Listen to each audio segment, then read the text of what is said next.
Pai solteiro e zelador arqueou um violino quebrado no saguão vazio, então um crítico que passava ficou em lágrimas. Ele tocou enquanto o prédio dormia. As notas eram finas como fio e corajosas como o primeiro pulso de um coração, elas tremiam sob seu arco e flutuavam pelo átrio como pássaros assustados buscando luz. Ninguém ouviu. O saguão da meia-noite havia sido esvaziado horas antes, o mármore frio e brilhante sob luzes embutidas suaves. O carrinho do faxineiro e suas vassouras ranhuradas esperavam como sentinelas cansadas junto à porta. Um violino quebrado repousava sobre seu joelho, queixo apoiado no ébano rachado. Ele puxou o arco e deixou a memória fazer o resto. Elias Murrow havia aprendido a preencher um silêncio do modo difícil. O silêncio podia ser um cobertor que sufocava. Ele sabia desse silêncio desde que sua esposa pegou o trem longo e nunca voltou, desde que as luzes fluorescentes do hospital zumbiram sua canção de ninar cruel, desde que o rosto do menino às vezes parecia um mapa de perdas.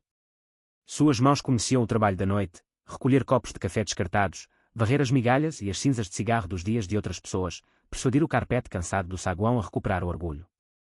Elas também lembravam escalas. Dentro de Elias, a música não era técnica. Era confissão. Ele havia parado de prometer a si mesmo milhares de apresentações em grandes salas anos atrás, fechando a porta para a ambição do jeito que se fecha janelas em uma tempestade. Mas um instrumento que sobreviveu a uma vida de negligência ainda lembrava ressonância. O verniz do violino havia descascado, sua alma havia sido reparada com dedos desajeitados e cola teimosa. A corda me segurava apenas quando forçada. Ela às vezes gritava. Ele tinha colado um pequeno pedaço de pano na parte inferior para torná-lo menos áspero de segurar.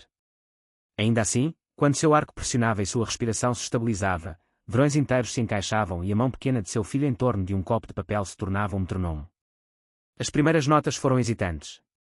Elas tremiam com culpa antiga e necessidade nova. Ele enfiou o violino sob o queixo e deixou uma simples canção folclórica derramar-se, uma melodia que ele havia cantarolado para seu filho quando os jantares eram quentes e brilhantes como a chama de uma lanterna. Ele derramou o cansaço do corpo na frase, a dor dos ossos no vibrato. Ele tocou as partes de si que não conseguia dizer. Do outro lado da rua e 2 andares acima, Gabriel Wynne estava em um bar de hotel anónimo que cheirava levemente a limpador de limão e café caro. Ele estivera em um avião há menos de 12 horas e era alérgico à turbulência de aeroporto e à conversa fiada falsificada. Crítico por profissão, ele mede a arte com a segurança de alguém que tinha curado o gosto como gemas. Seu nome circulava por cartazes e cabeçalhos, suas opiniões podiam lançar um compositor inédito à fama da noite para o dia ou condenar uma instituição venerável à vergonha. Ele vivia na arquitetura precisa do aplauso e do desengano. Seu apartamento era todo ângulos limpos e ausência curada, porque ele aprendera que a desordem convidava simpatia e ele não podia se dar ao luxo de oferecê-la. Gabriel sentia vazio onde a maioria dos homens sentia certeza. Anos de aguçar julgamentos o deixaram bom em encontrar falhas. Ele aprendeu a se proteger com um raciocínio rápido e uma caneta mais fina. Dentro havia uma ferida que nenhum talonário podia preencher, um escândalo 3 temporadas atrás, uma reputação embotada enquanto seus colegas circulavam, canivetes prontos. Ele havia resistido, retrabalhado sua persona pública, mas não um lugar privado onde a confiança havia se alojado uma vez. Naquela noite, no cânion de concreto e vidro da cidade, ele caminhou por hábito sem notar o mundo até que algo como música empurrou a porta aberta em seu peito. Era tênue a princípio, um fio de gás, então uma frase que cortou sua indiferença praticada e o deixou imóvel na calçada. Ele já caçara uma linha de uma frase antes. Ele nunca havia perseguido uma melodia. Elias não notou o homem na porta a princípio. Ele não conhecia os nomes que afiliados e conselhos de festivais sussurravam quando ele pensava ter ouvido um avião passando. Ele só conhecia os ecos do saguão e a respiração de uma criança em seu pescoço no meio da noite. Ele tocou a canção que mantivera em silêncio de sangue, uma canção de ninar de pequenas misericórdias. Ele tocou do jeito que alguém cava com as mãos nuas por uma moeda em sol frio, metódico, desesperado, reverente. Gabriel sentiu o mundo dobrar. De seu ponto de vista, silhuetado contra as lâmpadas de sódio da cidade, o saguão parecia uma catedral cujo único adorador se ajoelhava na hora errada. Ele viu as costas de Elias curvarem-se em torno do instrumento, viu a mão que não deveria ter temperamento para trabalho delicado puxar o arco. Ele sentiu uma suposição estranha e ingênua ceder dentro dele, a suposição de que o brilhantismo vestia roupas finas e que a grandeza se apresentaria em anúncios e kits de imprensa. Isso não era aquilo. Isto era uma irregularidade que tinha mais verdade do que muitas noites fabricadas a que ele havia assistido, uma imperfeição que desnudava a alma. Ele moveu-se para mais perto sem pensar, como se uma lei nele exigisse proximidade com a fonte. O zelador não levantou o olhar. A melodia dobrou-se sobre si mesma e retornou, um refrão de memória. Gabriel ficou enquadrado pelas portas de vidro, a cidade respirando ao redor dele, e pela primeira vez em anos não encontrou palavras para expressar sua reação. O saguão estava vazio o suficiente para deixar as falhas do violino falarem. Acorda-me, gritou 2 vezes, um pássaro assustado. Elias praguejou entre os dentes, uma palavra velha e suave como uma pedra deslizada na água. Ele se equilibrou, encontrou a costura quebrada com as pontas dos dedos e continuou. Seu maxilar estava calejado de uma vida abrindo fechaduras e girando chaves para os outros. O som do violino não era bonito. Era honesto. Gabriel havia construído sua carreira em encontrar as verdades mais bonitas da arte e então cortá-las. Ele havia treinado-se para desanexar, para anotar o preconceito, para separar empatia de julgamento. Ele tinha visto milhares de concertos, muitos impecáveis sob a batuta do diretor, muitos vazios porque a desenvoltura ensaiada havia substituído a urgência. Mas a urgência vivia no arco daquele homem. Isso fez o peito de Gabriel doer e, pior, o acusou de um conforto que ele não havia permitido a si mesmo. Elias sentiu então uma presença, um peso quieto na soleira da porta. Ele ergueu a cabeça e, pela primeira vez naquela noite, lançou um olhar ao homem que o observava. O homem era mais jovem do que Elias havia imaginado por sua postura. Ele usava um casaco cortado em alfaiataria cara, sapatos com pala, um rosto que parecia entediado de sua própria beleza. Sua expressão estava vazia a princípio, e então, lentamente, como uma fotografia se revelando, mais zangada com sentimento do que indiferente. Por um momento eles se contemplaram sem o amortecedor da suposição. Gabriel reconheceu os calos nos nós dos dedos de Elias como prova de trabalho honesto e não como truque de salão da dificuldade. Ele notou a maneira como Elias segurava a respiração como um metronome para o ritmo do menino pequeno, a maneira como seus ombros se curvavam com um peso esculpido em outro lugar. O mundo de Gabriel catalogava tais detalhes com afeição clínica. Ele os catalogou agora e sentiu uma ternura que era quase letal em sua estranheza. Elias parou de tocar abruptamente quando viu os olhos de Gabriel. Ele pousou o violino sobre o joelho, exatamente como sempre fazia, e deixou o silêncio martelar contra suas costelas. Ele esperava um comentário de desprezo, um aplauso polido, talvez uma moeda por uma canção. Em vez disso ele encontrou a boca do homem aberta, o olhar desavergonhadamente atonito. Eu sou, Gabriel começou, e então viu a frase desabar sob o peso do que sentia, o vocabulário de um crítico procurando correspondências que nunca aprendera. Ele não tinha uma proclamação pré-embalada para um homem como este naquele contexto. Ele tinha aforismos editoriais para recitais de câmara e finais de festival, não para um homem da meia-noite pressionando um arco emprestado em uma vida. Elias leu a hesitação como um roteiro já familiar. As pessoas muitas vezes não sabiam o que fazer diante da humildade. A maioria delas recuava para a pena ou um elogio constrangedor. Elias não queria nada dessas ofrendas. Ele havia, ao longo de anos de noites de raspagem, cultivado um desprezo pela caridade vazia, ela secava como pó e não deixava nada para comer. Ele havia começado a tocar não por louvor mísero, mas porque a música servia como medida de si mesmo, prova de que ainda tinha braços que podiam moldar algo bonito a partir de coisas pequenas. Gabriel pediu desculpas, desajeitado e surpreendentemente humano. As palavras eram ineficientes para o sentimento que tentavam conter. Ele disse, não tive a intenção de interromper. Elias piscou. Você não teve, ele disse simplesmente, e deixou a frase ser o que podia, uma ponte, uma represa, um fato simples. Eles ficaram como dois estranhos numa história que ainda não encontrara seu tom. Gabriel olhou para o violino cerrado com a curiosidade de um crítico, traçando as cicatrizes como se pudessem revelar a gênese de uma composição. Elias observou os olhos de Gabriel trabalharem, o estreitar, o catalogar, a descrença e sentiu uma prontidão involuntária para se justificar. Mas a música já havia dito coisas que ele não poderia ter enjaulado em frases. Ele dera sua vida a pequenos atos de reparo e a grandeza imaginada era uma estranha à porta. Gabriel engoliu uma resposta e, no lugar da crítica, ofereceu uma pergunta. Você toca? Elias riu suavemente. Não era júbilo. Eu sim, ele respondeu. Eu não faço apresentações, não realmente, para Gab, disse ele, nomeando seu filho de um modo que o surpreendeu por quão leve parecia tornar o menino presente. Ele está dormindo, seu nome é Elias, aventurou-se Gabriel, como se o nome pudesse conferir realidade de um modo que homens como eles precisavam. Sim, confirmou Elias. E você? Gabriel Wynne, disse o crítico. Não havia pretensão. Apesar de sua persona pública, Gabriel havia-se acostumado a nomes como bandeiras de alianças temporárias. No silêncio do saguão ele ouviu seu próprio nome como se pela primeira vez. Eles caíram em uma conversa constrangedora e honesta. Gabriel tinha perguntas que não eram exatamente jornalísticas. Ele perguntou sobre a história do violino, sobre quem havia consertado a ponte, sobre o que a melodia significara. Elias respondeu com pequenas coisas factuais. Fora do pai dele, seu verniz havia sido queimado ao sol, a ponte fora remendada à mão, os crinos do arco eram velhos e desfiados. Ele também respondeu com coisas que não poderia ter dito sem a possibilidade de ser julgado, a maneira como a música lhe permitia transferir culpa para o som em vez de palavras, o medo de falhar com seu filho. Ele contou a Gabriel, do modo como os homens frequentemente falam quando estão inesperadamente seguros, sobre o ritmo do trabalho, suas humilhações e sua dignidade. Gabriel escutou e catalogou.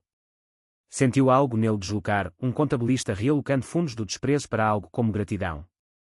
Sentiu a mente familiar do crítico começar a traçar linhas entre o talento não lapidado deste homem e uma rede maior e astuta de nomeações e negligência. Imaginou editoriais, ensaios, artigos de opinião. Também sentiu o impulso mais perigoso, o desejo de ver Elias num momento encenado, uma maneira de ambos serem transformados por uma revelação pública. Elias, por sua vez, usou a troca para medir Gabriel. O sotaque do homem, as pistas de desdém suavizadas em fascinação, suas mãos desprovidas de conhecimento de instrumentos, seus olhos treinados para avaliar. Elias sentiu-se ao mesmo tempo lisonjeado e cauteloso. Estava acostumado a ser observado pelo tipo errado de fome por pessoas querendo uma matéria nos seus termos, um pedaço de conteúdo humano que pudessem desfilar como exposição moral. Aprender a manter pedaços de si privado. Ainda assim a acústica do saguão e o ar frio haviam deixado cair algo como uma aliança entre eles, o que ocorrera não estava à venda. Separaram-se, Gabriel com um convite que soava ao mesmo tempo impulsivo e profissional. Venha a um ensaio amanhã, pequeno. Você pode tocar. Sem alarido, Elias considerou a oferta e então recusou. Eu não toco para plateias, disse ele, e a frase teve o peso de uma bituca de cigarro esmagada. Eu toco pelo Gab. Pela noite, o rosto de Gabriel moveu-se de um modo que foi uma admissão. Ele havia oferecido no conforto de sua própria fome. Então deixe-me hospedá-lo. Quieto. Só para ouvi-lo. Sem câmaras, Elias pensou no pequeno apartamento onde a respiração de seu filho era constante e o violino quebrado vivia numa case surrada sob uma pilha de avisos de cobrança não pagos. Pensou no caos que a intrusão de um crítico famoso poderia trazer, de pessoas com boas intenções e mãos famintas. Também pensou no que o interesse de Gabriel significava, que alguém com poder para criar ou destruir uma reputação poderia estar disposto a fazer o oposto. Engoliu. Vou pensar sobre isso, disse ele. Pela manhã, Elias disse a si mesmo que havia recusado. À noite, quando seu filho tinha lição de casa espalhada como um mapa sobre a mesa da cozinha e manchas de mingau no balcão brilhavam como planetas antigos, ele se pegou dizendo sim. O convite não era para um baile de gala mas para um ensaio num pequeno espaço moderno ao qual Gabriel tinha acesso, um daqueles black boxes com iluminação simpática e um diretor que conhecia a voz de um crítico e o peso de uma reputação. Era íntimo, prometera Gabriel. Não seria público. Elias preparou o violino com um nível de reverência que reservava para feriados. Esfregou o braço do instrumento com óleo velho, afinou contra o agudo chiado do violino de uma criança vizinha, e varreu os pequenos acidentes da vida urbana que haviam se aninhado na corda mi. Não tinha roupas formais de palco.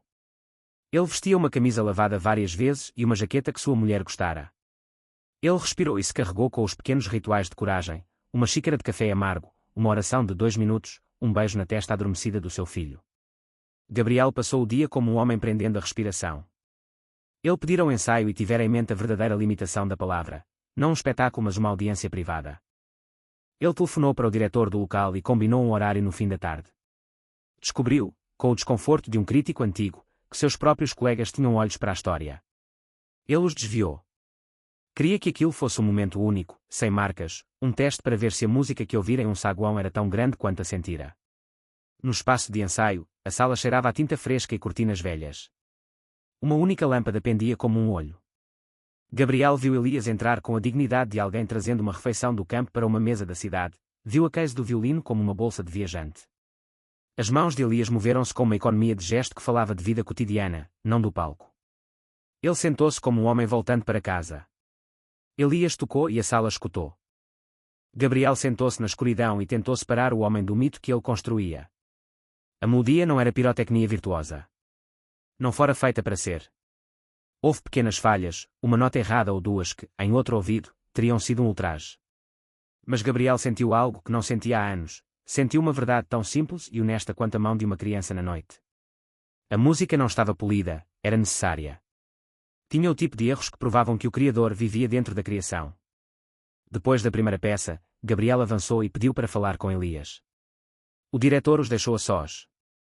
As perguntas de Gabriel ficaram mais pessoais agora, sobre formação, sobre por que o homem havia abandonado conservatórios ou professores talvez promissores, sobre os anos entre eles.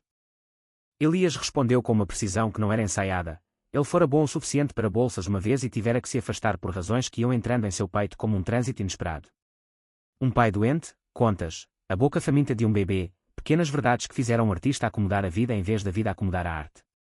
Gabriel registrou cada detalhe e sentiu uma narrativa se formando nele, uma história certinha porém dolorosamente verdadeira, um homem talentoso colocado de lado e tornado invisível pelas circunstâncias. Sentiu, também, a fome do crítico de colocar essa história na cultura mais ampla, de lhe dar uma plataforma e uma palavra que a tornasse legível para aqueles que a consumiriam. Imaginou uma reportagem, uma memória, uma sequência de críticas que pudessem redimir Elias sob comando. Imaginou, também, a possibilidade de reivindicar crédito em notas de rodapé, de afirmar que fora ele quem encontrara esse tesouro. Elias não precisava nem queria que uma pessoa criasse sua redenção.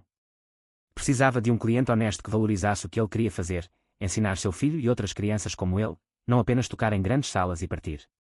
O violino fora um instrumento de sobrevivência para ele, um meio de se prender a algo que valia mais do que salários.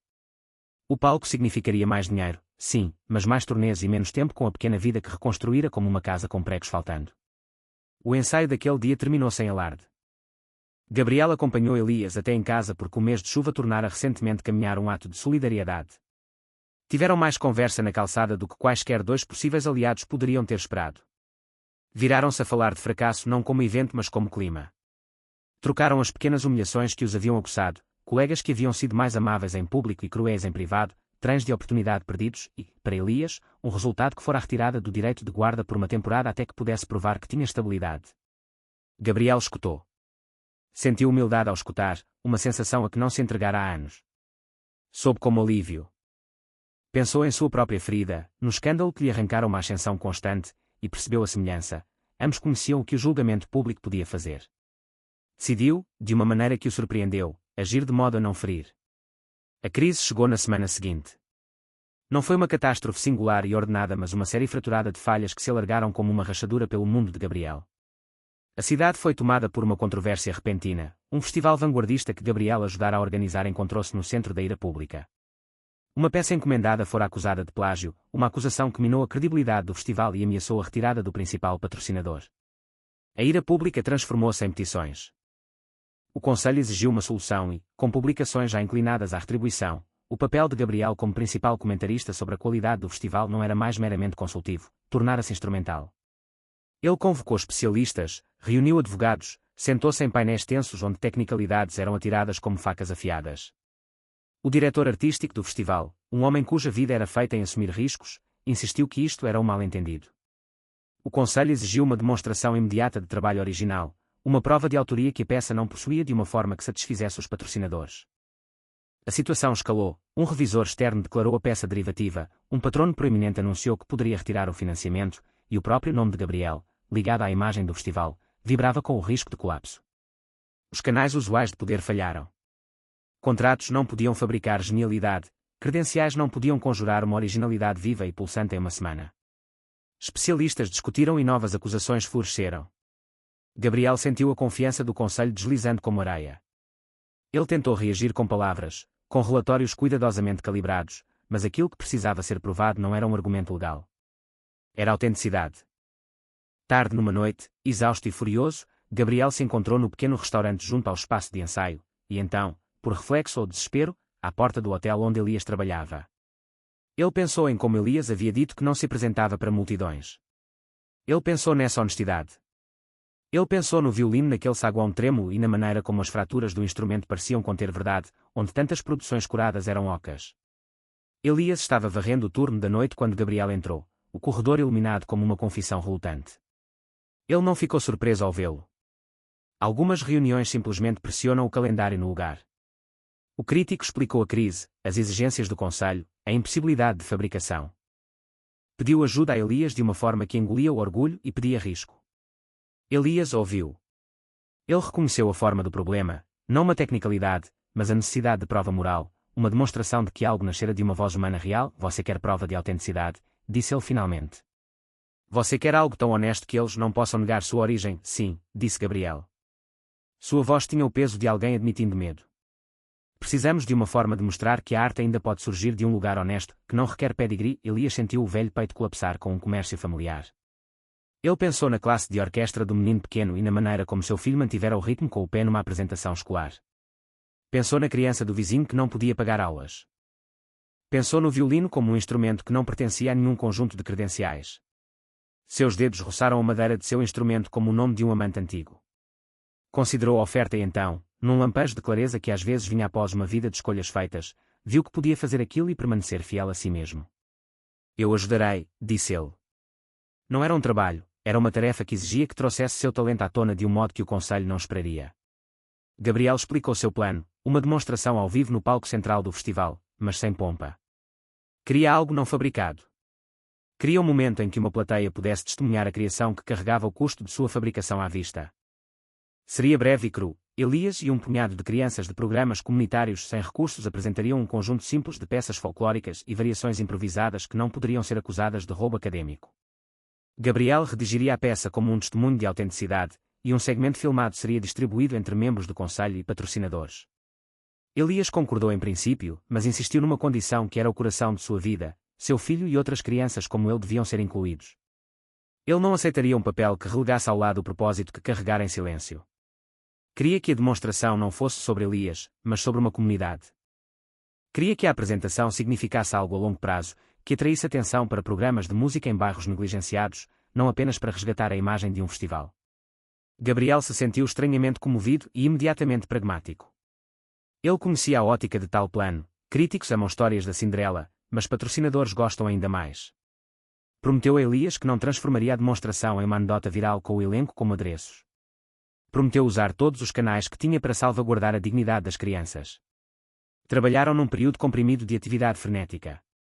Elias reuniu crianças de um centro de música do bairro que ele conhecia. Ele as treinou numa sala dos fundos do edifício onde trabalhava depois do expediente, usando cadeiras desalinhadas e estantes de partitura emprestadas. Eles tinham instrumentos que tinham sido penhorados de um para o outro, violinos com cravelhas faltando, guitarras com braços empenados. Elias consertou o que tinha, reencordoando arcos com paciência dentuça, amarrando cavaletes improvisados com elásticos, transformando fita em um abafador temporário. Ele lhes ensinou não apenas notas mas estecismo, como sustentar uma frase quando tudo dentro queria se desfazer. Gabriel operava as máquinas de imprensa com uma eficiência implacável que ele havia aperfeiçoado ao longo de anos de edições e revisões. Ele informou o conselho do festival com um plano que prometia autenticidade e redenção em igual medida.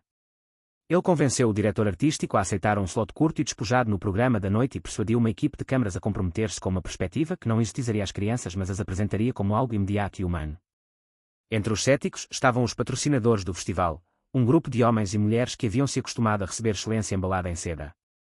O comitê de patronagem do festival precisava de garantia de que sua decisão de resgatar o financiamento não seria um escândalo de segunda camada. Gabriel transformou sua persuasão em algo que era partes iguais retórica cirúrgica e confissão pessoal.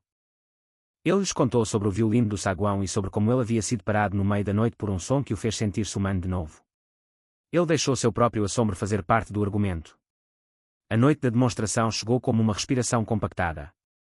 Críticos e membros do conselho e uma corporação de imprensa cética encheram o salão, seus telefones carregados como um exército nervoso.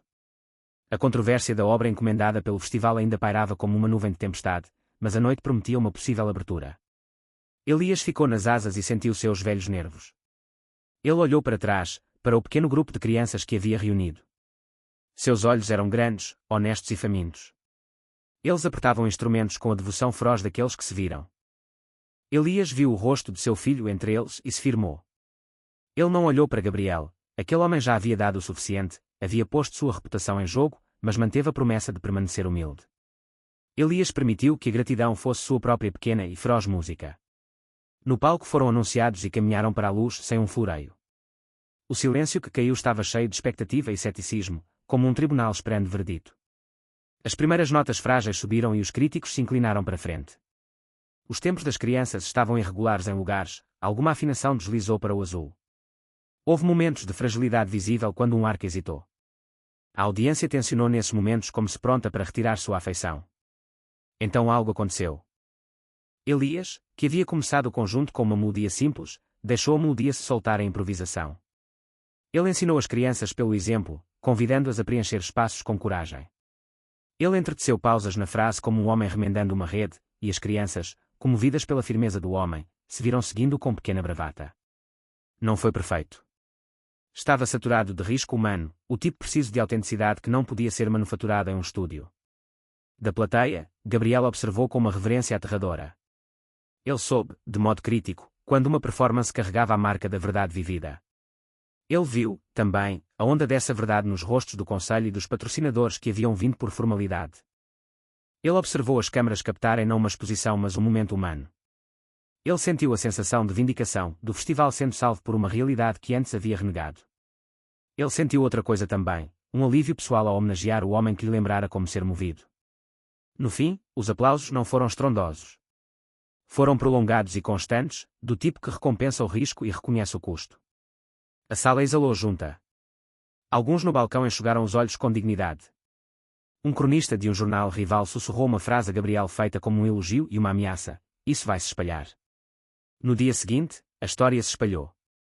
A matéria de Gabriel fez algo elegante e despretensioso, apresentou a performance como um testemunho de uma medida diferente de excelência, uma recalibração do que o valor da arte poderia ser. Ele escreveu sobre violinos remendados e crianças que aprenderam a tocar em meio à dificuldade e um homem que escolheu propósito em vez de holofote. A peça delineou coloridamente a resolução do escândalo, o festival reconstituiu seu comitê, um patrocinador renovou o financiamento com condições que incluíam apoio às artes de bairro, e o artista que havia sido acusado de plágio concordou com uma revisão independente que inocentou a obra de apropriação intencional. A crise abateu-se como uma maré recuando. Mas a vindicação pública que importava era pessoal. Elias foi convidado a falar em uma mesa redonda sobre financiamento de artes comunitárias. Escolas receberam com ofertas para apoiar os conjuntos infantis. Uma organização sem fins lucrativos ofereceu montar um programa de longo prazo com Elias como diretor de extensão em vez de um solista de cartaz. O trabalho oferecia mais dinheiro do que os turnos noturnos e, mais importante, prometia um caminho que honrava seus valores, trabalhar em seu bairro, treinar crianças e manter flexibilidade suficiente para estar com seu filho. Gabriel deu entrevistas nas quais reconheceu publicamente o erro de julgamento que sua profissão às vezes cometia. O desdém daquele velho crítico foi transformado em defesa. Ele não buscou os holofotes desse resgate para si. Em vez disso, ele escreveu e falou sobre as falhas estruturais que haviam marginalizado Elias e pessoas como ele. Seu tom mudou de maneiras sutis que fizeram seus colegas comentar sobre a mudança. Ele havia se tornado menos inclinado a dispensar e mais inclinado a amplificar. Ele sentiu a satisfação de alguém que finalmente havia usado a influência para reparar. A vindicação pública de Elias ocorreu em etapas. Em uma coletiva de imprensa, apresentada por Gabriel como parte da reconciliação do festival, o diretor do conselho disse claramente que o brilho podia residir em lugares inesperados. Ele falou de humildade e da falha do festival em ouvir vozes de baixo. Ele nomeou Elias pelo nome completo e relatou uma noite de lobby que havia mudado o curso das decisões.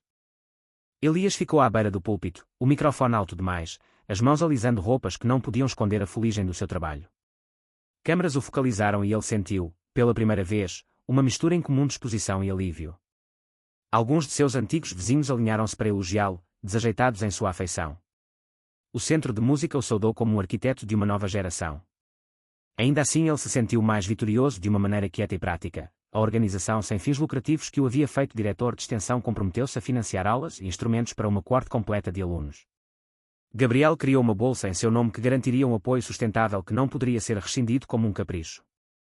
Patrocinadores assinaram cheques com seu habitual floreio e, ao fazê-lo, prometeram algo prático.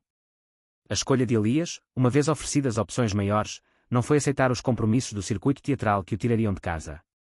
Foi-lhe oferecido um papel significativo como artista solo, gerenciado em turnê e pronto para paparazzi. Ele recusou. Ele reconheceu a sedução, salários mais altos, um teto dourado de novas aclamações, mas sabia o que isso custaria. Ele havia passado por fases em que a arte era uma mercadoria despojada de sua faca de talhar, polida e tornada palatável. Ele não permitiria que seu amor pela música fosse um item em uma lista que às vezes vendia para sobreviver. Em vez disso, negociou um acordo. Ele manteria a posição de diretor no programa comunitário, viajaria somente para eventos que beneficiassem diretamente as crianças, e aceitaria uma pequena bolsa do festival para sustentar sua família enquanto organizava orquestras juvenis. Gabriel facilitou isso sem alarde, mas com rigor. Ele ajustou contratos, moveu fundos e garantiu que um conselho de governança honrasse a missão do programa. Apresentou Elias a um advogado que, pro bono, tratou dos termos da bolsa. Ele usou entrevistas televisivas para destacar as crianças pelo nome e o pequeno programa que agora seria ampliado. Sua influência não forçou Elias a uma gaiola dourada. O crítico aprendeu uma lição maior, que seu poder de nomear merecia um contrapeso em seu dever de construir. O filho de Elias, Gab, ficou mais impressionado com as coisas ordinárias que se seguiram. O menino foi convidado para um acampamento de música infantil em um conservatório próximo, e na primeira vez que ficou sob a batuta de um maestro a expressão em seu rosto foi aquela que se tornaria em 1000 pequenas fotografias. Elias observou e às vezes chorou no carro sozinho porque lhe fora permitida a dignidade de ser um pai que pagava as contas e o mentor que mantinha as mãos na madeira do instrumento. Meses depois, a parceria entre o crítico e o zelador tornado líder comunitário havia amadurecido em um relacionamento real de confiança e propósito. Eles se encontravam frequentemente nas horas lentas, tomando café que tinha o gosto do rasto de uma cidade, não de lados polidos. Seu diálogo tornou-se colaborativo, não transacional. Gabriel trouxe recursos e uma voz pública, Elias trouxe uma humildade fiel e um centro moral.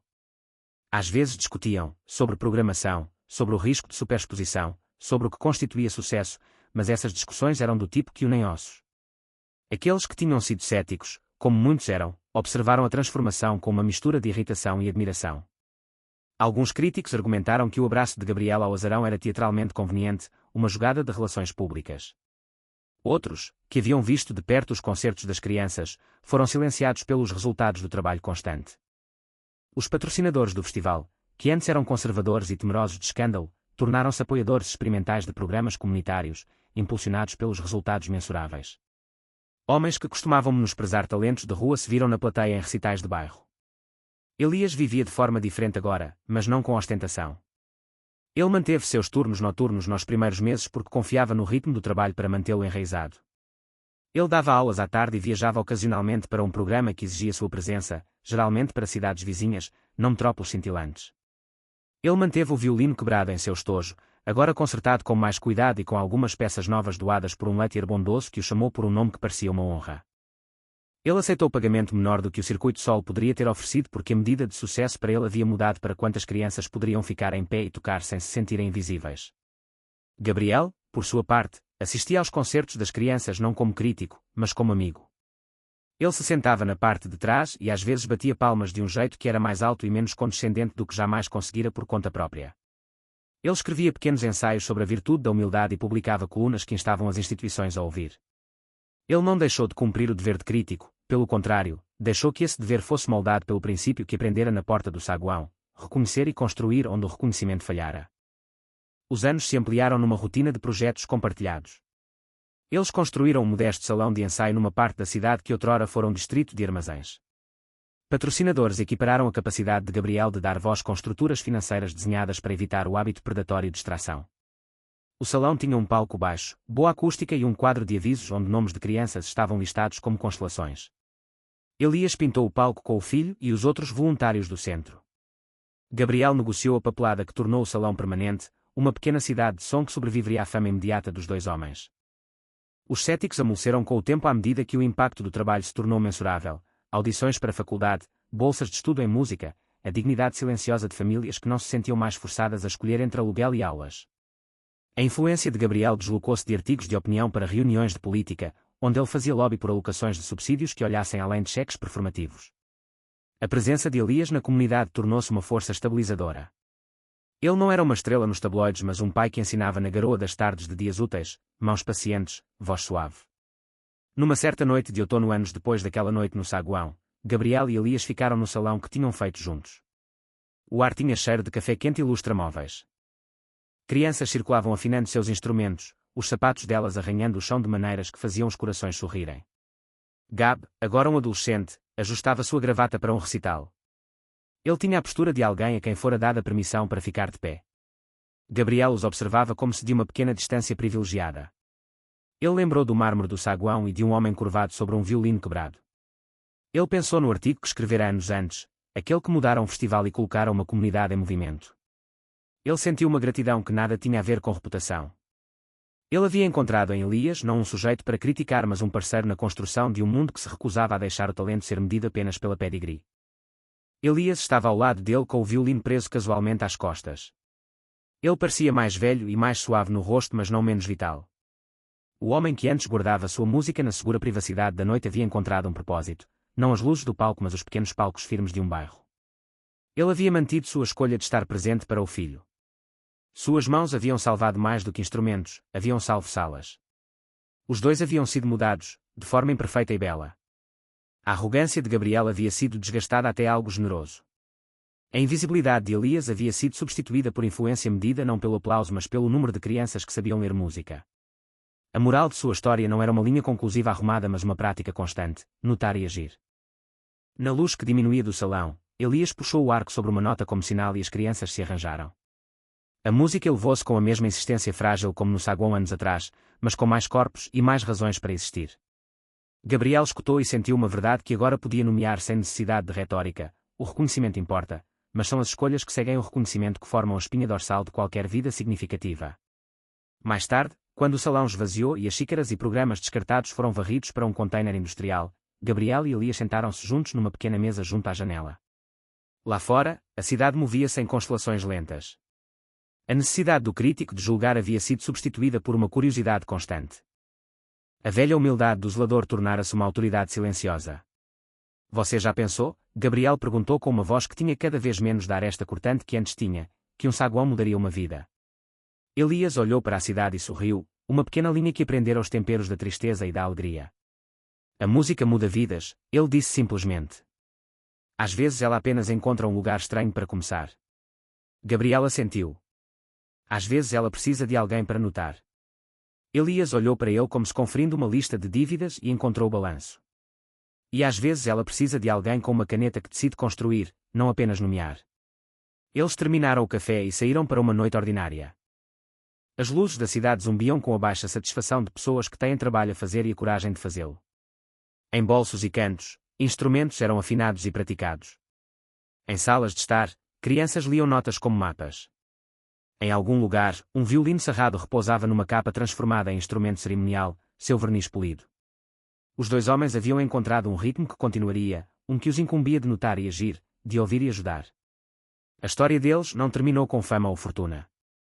Continuou-se nos pequenos atos teimosos que fazem bons problemas no mundo, aulas que ocorreram apesar dos cortes orçamentários, bolsas que se tornaram linhas de passagem, críticos que se lembraram de usar sua voz para construir.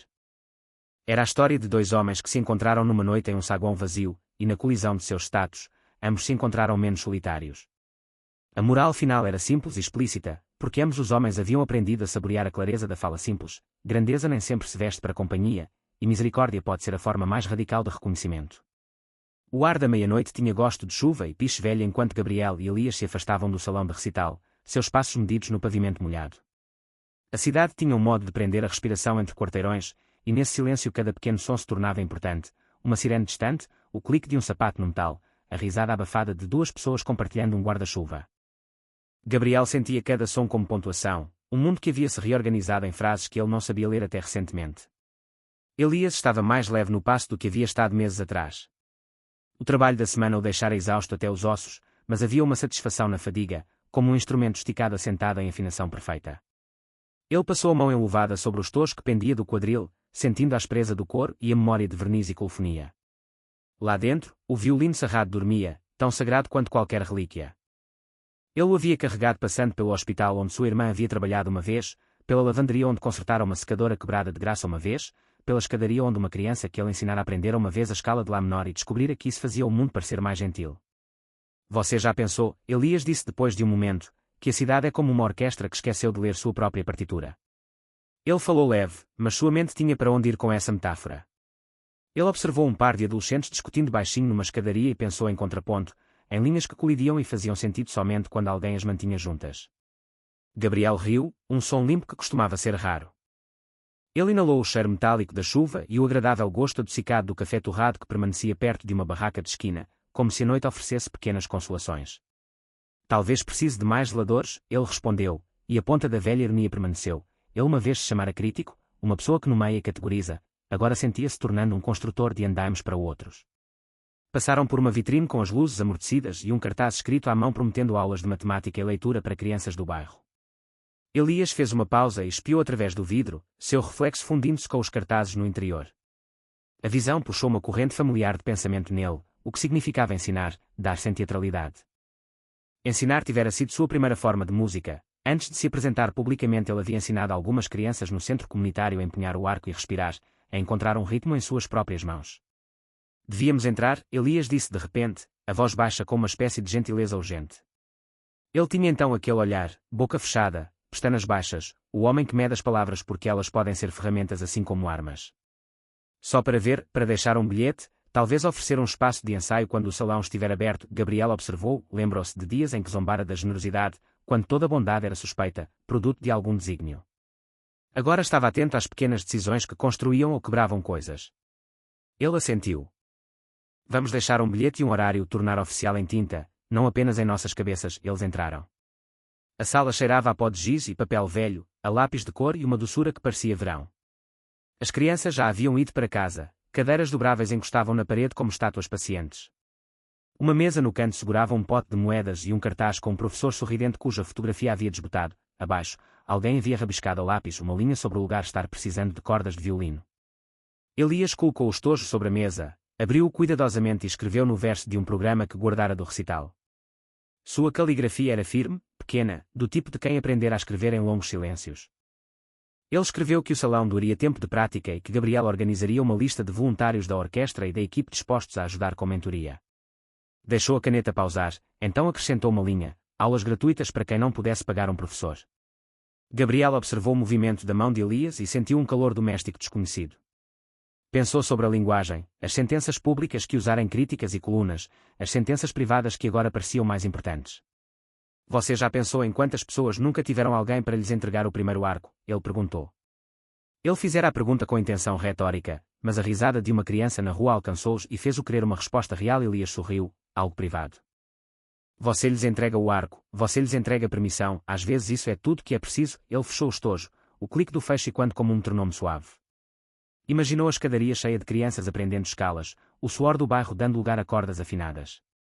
Deixaram um bilhete, preso com um antigo talão de ingresso ao quadro de avisos do centro comunitário, e saíram de volta à garoa. A cidade parecia diferente nas bordas onde luz e sombra brigavam, becos pareceram menos ameaçadores, um poste de iluminação menos solitário. Andaram sem decidir para onde iam, dois homens dançando devagar rumo a uma parceria que não tinha contrato preciso mas uma abundância de intenção. Nas semanas seguintes seus ritmos se entrelaçaram. Gabriel começou a comparecer a mais ensaios, seu papel mudando de crítico para cronista e às vezes para técnico da moral. Aprendeu a linguagem da colofonia e do compasso com uma espécie de curiosidade cuidadosa, fazendo perguntas numa voz que queria ouvir o peso da música. Ele começou uma coluna em um modesto semanal que não tanto adjudicava quanto amplificava, contando as histórias de aprendizes, o jogador idoso que remendava cordas com dedos firmes, o lojista que cheirava a cedro. Cada peça era uma pequena invocação de atenção, um feitiço que atraía atenção e frequentemente doações. Elias continuou a ensinar nas noites no centro. Ele observava crianças que chegavam com sapatos ralados e atenção feroz, que descobriam que podiam produzir sons que mudavam o ar ao redor delas. Para alguns o violino era uma ferramenta de concentração, para outros era um espelho. Elias mantinha notas cuidadosas, como os professores fazem, nomes, preferências, uma melodia que pertencia a cada criança. Ele consertava instrumentos entre as aulas, lixando cavaletes, substituindo pinos, extraindo música da madeira cansada. Quando não conseguia encontrar uma peça, ele criava uma a partir de materiais garimpados, uma improvisação que se tornou seu próprio pequeno triunfo. Uma tarde, quando o outono sangrava para um tempo mais frio, Gabriel se viu no fundo do centro comunitário observando um menino pequeno, não mais velho que 8, fazer uma reverência pela primeira vez. A mãe do menino estava de pé na porta, braços cruzados, olhos com o contorno de quem não dormiu. As mãos do menino eram desajeitadas, seu rosto ficava vermelho vivo quando ele errava uma nota. Elias ajoelhou-se ao lado dele, demonstrando gentileza como se fosse técnica. Devagar, ele disse suavemente, como se você estivesse contando um segredo. A nota do menino era áspera e então virou uma forma. Gabriel sentiu algo mudar dentro dele, como uma fechadura girando. Ele pensou nas críticas que havia escrito que elogiavam virtuosismo mas frequentemente perdiam o silêncio do aprender. Ele havia admirado o ápice, mas agora estava aprendendo o arco que se leva para alcançar esse ápice. A cena não era para uma audiência de críticos, era para o mundo que seria tornado mais suave por uma criança em prática. Mais tarde, quando fecharam o centro e a cidade vazou para ruas mais frias, Gabriel fez a Elias uma pergunta que vinha pairando à beira de tudo. Se alguém lhe oferecesse um emprego no conservatório com uma mesa e um título e o tipo de salário que paga o aluguel por uma década, você aceitaria? Elias olhou para ele na meia-luz, as linhas ao redor dos olhos mais profundas quando considerava tais coisas. Ele pensou no calendário de aulas, na criança de bochechas vermelhas, na pequena comunidade perfeita que crescera ao redor das cadeiras surradas e do pote de moedas. Pensou no violino em seu estojo e no hospital onde sua irmã uma vez trabalhou, pensou em dívidas antigas e possibilidades frescas. Talvez, disse ele lentamente, mas não se isso significar que eu estou entregando uma escada em vez de colocá-la atravessando o desfiladeiro. Se eu entrasse no sistema deles, eu ainda poderia ensinar nas noites de sexta aquelas crianças que não podem pagar. Eu ainda faria instrumentos com peças encontradas em becos. Eu teria permissão para quebrar regras se as regras estiverem erradas. Títulos são abrigo, eles também podem ser uma gaiola. Gabriel considerou isso, do modo que um crítico poderia estudar uma partitura em busca de um motivo distante, então se surpreendeu respondendo como se sua voz viesse de uma pessoa cujas prioridades haviam sido reescritas.